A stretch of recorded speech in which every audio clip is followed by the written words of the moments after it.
Well, Apple shares down nearly 4% on an otherwise up day for tech stocks and the market. Part of that may have to do with a big ruling in a monopoly lawsuit involving the iPhone. A federal judge says that the suit can move forward as a class action. The suit itself claims that Apple and AT&T created an iPhone monopoly by making it available only on one carrier for 5 years and not disclosing to purchasers of the product that they can't take their phone and use it on another network. We're joined now by Mark Rifkin, lead counsel in the suit. Mark, thanks for joining us. You did just get this word that you can proceed with the class action suit.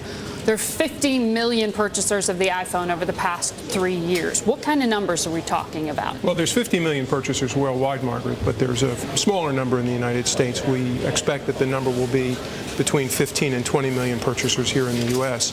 And our lawsuit has now been certified so that we can represent those U.S. purchasers of the iPhone. But we are talking about a very large class of as many as 20 million users. Dollar-wise, what kind of ballpark are we in terms of the cost to these consumers that you're looking for in a settlement? Well, regrettably, because some of the information that we've obtained from Apple and AT&T is protected by a confidentiality order, I can't share with you too much information, but I can tell you that the damages that the plaintiffs are expecting in the case are huge.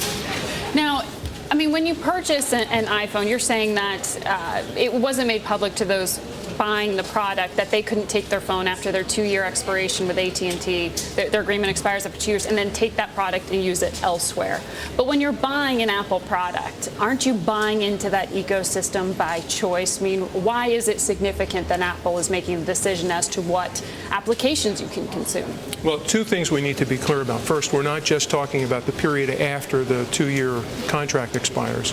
And the second thing we need to keep in mind is that everybody who bought an iPhone also had to sign a service agreement with AT&T. That service agreement gave every one of those customers the right to pay a $175 termination fee, terminate their service at any time, and like the purchasers of any other cellular telephone in the world except for the iPhone, they expected if they could terminate their contract, they would be free to take their iPhone and use it on another cellular network. And so you want those phones unlocked, so I could take my iPhone I bought 3 years ago and take it to Sprint or Verizon. Well, it would be T-Mobile in this case because it would have to be a compatible technology, but that's exactly right. The idea is if the consumers are given a choice between competing service providers, then those service providers will have to charge a more competitive price rather than one that is what we call super competitive or monopolistic. So is this point moot, though, given that the exclusivity is believed to be ending in January? Well, I haven't heard anything from Apple or AT&T that's official. So the answer to your question is no, it's far from moot. Well, it'll be interesting to see what precedent this sets for some of the other class actions that are being efforted at this point with the new iPhone 4.